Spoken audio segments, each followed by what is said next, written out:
being honored for your innovations. The key driver of these innovations are the technology trends that Honorable Chief Minister has been talking about for almost 20 years. It doesn't always sink in when he says AP should be the IT state, a knowledge society, and it's not clear to most average person why we should be ICT state, why should we have computers when we can't even feed ourselves or something. The important thing is, if you have access to the IT, it will actually help you to feed yourself. It will help you to find jobs. It will help you to find the lowest cost products. You can take any education anytime, anywhere. You can watch any movie anytime, anywhere. You can pay bills and access land records. And soon, you will be able to vote without leaving your house. And this is the future that we are facing, we will be looking at in the future. And the benefits of a fully connected Andhra Pradesh of 50 million people, where every person has a smartphone, not access to a smartphone. Every person has a smartphone, will be dramatic. A fully connected population, the economic prosperity that will result will be unbelievable. You can take my word for it. You can take it to the bank. And so, that is the first point I want to make, namely the 21st century will be very dramatic and you will be the architects of the revolution.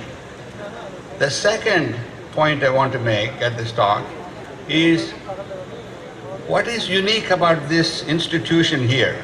Why are we here? What is so unique about it? This institution was created to find educational innovations for problems that the current system has and has not yet been able to solve. The first one is we are graduating at the 10th class, every year 10 lakh people. And out of the 10 lakh people, they're graduates of the 10th class. If you take even 1%, the top 1%, that's 10,000 people, they're probably the most brilliant people of anywhere in the world. So the question is, how can we not provide them high quality education? Because they will create so much wealth for the state. But the problem is 80%, 60, 70% of those 10,000 people don't live in the cities, they live in villages. They're sons and daughters of day laborers and who don't even know what a college is. They were never even understood. They can't even know whether they have to apply. The system of admission here is every mandal, every local area has representation. They select people on a mandal basis. Why? Because it turns out if you have a student from Araku Valley Tribal School and a student from Hyderabad Public School, the marks they get will not be comparable. This person has had excellent education, the other person has not had any education. So does that mean the people in Araku Valley are not smart? I submit they are as bright as anybody in Hyderabad or Vijayawada and Guntur. The question is, how do we find them and give them equal opportunity for education? That's what this institution is doing. Second, I want you to think about the nature of education. If you look at the statistics, many of the women students stop at the 10th class. Their parents don't send their children to PUC and university because they're afraid for their safety and security. There's no place they can send them for residential education. Even if they can send them, they don't have the money. So instead of conventional PUC and then a separate four-year college, we have actually created a situation here where we admit students into a 6-year integrated program. As a result, many of the young women that may never attend college, even though they're the top student in their school, suddenly get an opportunity.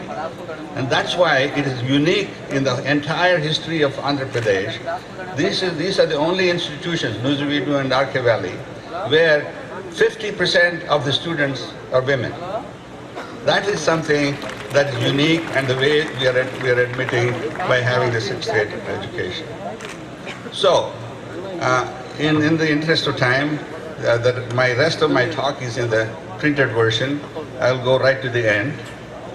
In the near future, many advances will happen, such as cognition amplifiers that will take over many of your routine tasks we do every day.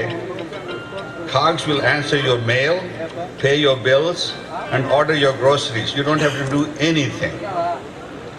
In the future, freak accidents like planes, Malaysian 370 and Germanwings will be prevented. Upon detecting significant deviation from a flight plan, a guardian angel app will take over control and land the plane safely at the nearest airport. In conclusion, advances of the next 50 years will undoubtedly be as dramatic as the last 100. As we find ways to transform atoms and bits, that is, atoms to bits, that is, substitute information for space and time and matter, many of the constants of our universe will assume new meaning and will change the way we live, learn, and work, and govern ourselves. This means some of us will have superhuman capabilities, like getting a month's work done in one day. Such capabilities can be used to further the gap between the haves and have-nots, or to further increase the gap between the or to help the poor, the sick, and the illiterate. It is my hope that you, the graduating students of RK Valley, will lead the way towards making the world a better place and create a more humane society. Jai Hind and God bless. I now request our esteemed Chief Guest, Honorable Chief Minister of Andhra Pradesh, Shri Nara Chandrababu Naidu Garu, to deliver his convocation address.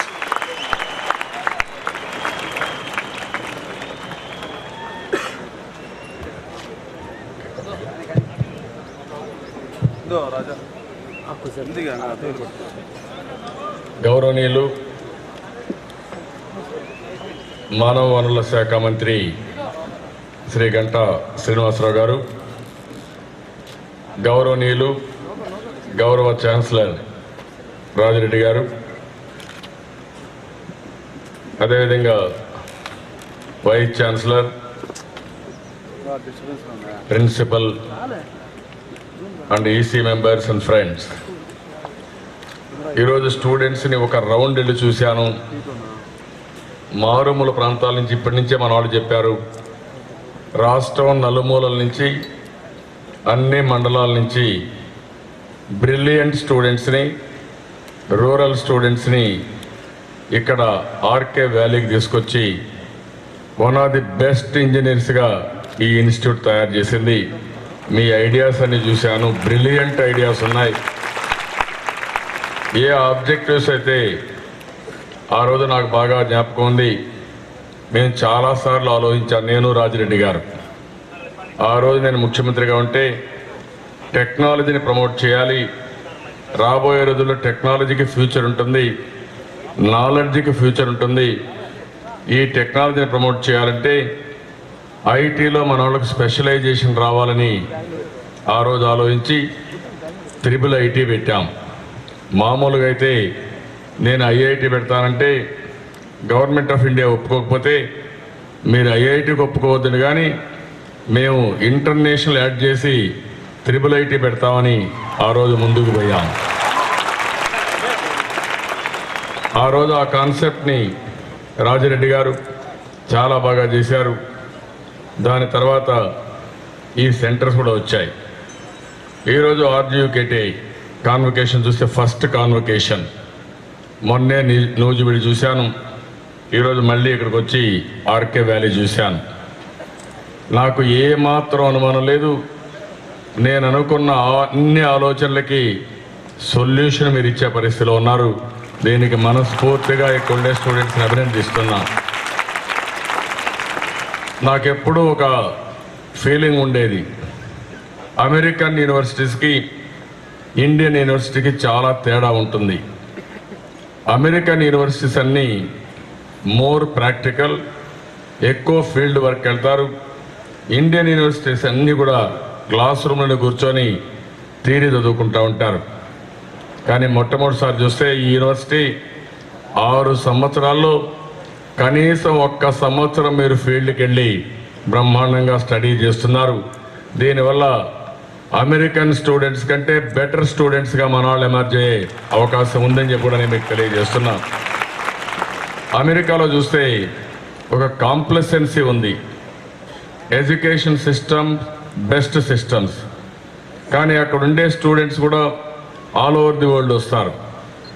ఇక్కడ వచ్చే students చూస్తే all over the state వస్తున్నారు. ఈరోజు ఇక్కడ ఉన్నప్పుడు తెలంగాణ, ఆంధ్రప్రదేశ్ 2 రాష్ట్రాల నుంచి ఉన్నారు. అదే మరి బ్రిలియంట్ స్టూడెంట్స్ అంతా ఇక్కడ ఉన్నారు. దీనివల్ల ఇంతమంది నేను స్టూడెంట్స్ అడిగాను, మీరు రాష్ట్రం నలుమూల నుంచి అన్ని ప్రాంతాల నుంచి ఉన్నారు, మీకేమనిపిస్తుందంటే వాళ్ళు చెప్పింది, మేము ఒకే జిల్లా అయితే ఒకే ప్రాంతం అయితే మాకింత హోమోజినిటీ వచ్చేది కాదు, దానివల్ల చాలా వరకు సమస్యలు తెలుస్తున్నాయి, బెస్ట్ ప్రాక్టీస్ తెలుస్తున్నాయని చెప్పే పరిస్థితికి వచ్చారు. నేను ఇక్కడ ఒకసారి స్టాల్స్ అన్నీ చూశాను. నేను ఎప్పుడు కూడా ఆలోచించేవాడిని, ఎడ్యుకేషన్కి ఇండస్ట్రీకి లింక్ ఉండాలి, ఎడ్యుకేషన్కి ప్రాక్టికల్ ఫీల్డ్కి లింక్ ఉండాలి, క్షేత్రస్థాయికి లింక్ ఉండాలి. అప్పుడే ఎడ్యుకేషన్ మీనింగ్ఫుల్ అవుతుంది. అది చూసినప్పుడు ఒక రౌండ్ వెళితే నేను అనుకున్న అన్ని సమస్యలకి మీరు రీసెర్చ్ చేస్తున్నారు, 1-2 కాదు.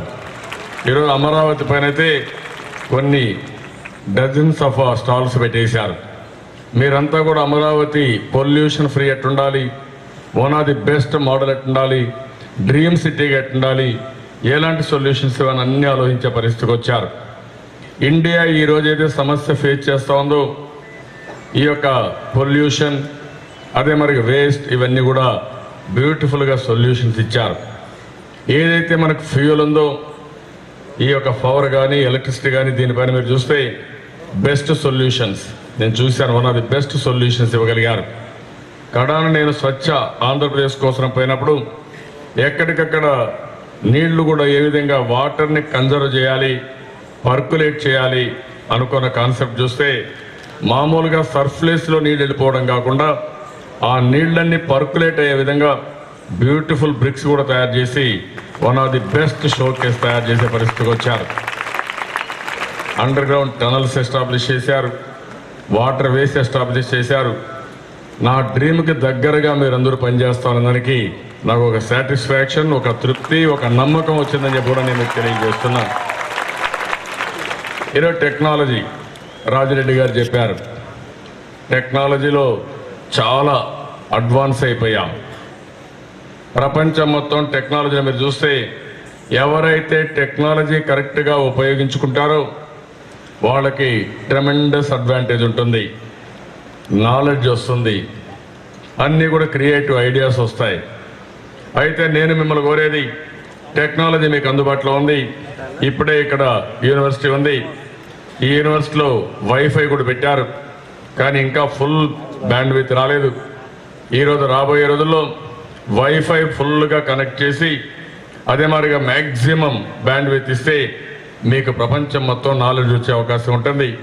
అది కూడా చేసే పరిస్థితి తొందరలో వస్తుందని చెప్పి కూడా నేను మీకు తెలియజేస్తున్నా. ఇంకొక పక్కన నేను మిమ్మల్ని కోరేది ఐడియాస్. ఎప్పుడు కూడా అవుట్ ఆఫ్ బాక్స్ మీరు ఆలోచించాలి. మీరు చేసే పనిని డిఫరెంట్గా ఎట్లా చేయాలో ఆలోచించాలి.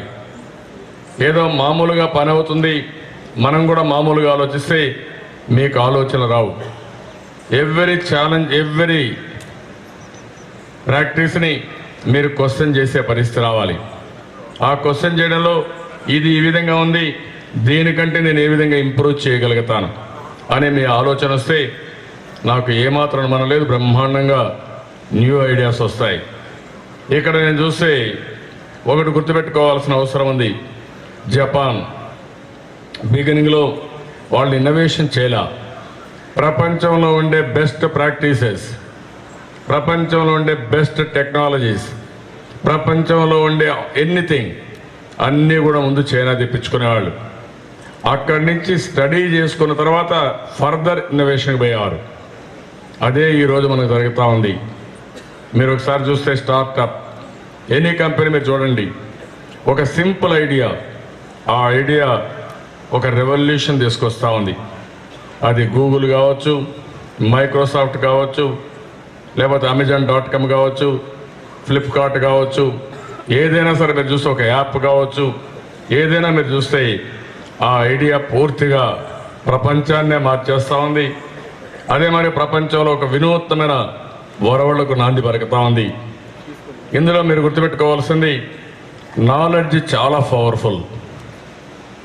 నాలెడ్జ్ని ఏమాత్రం కూడా మీరు ఒకసారి చూస్తే మనం ఎంత కష్టపడినా ఒక నాలెడ్జ్తో చేసే పని దాని విలువ డిఫరెంట్గా ఉంటుంది.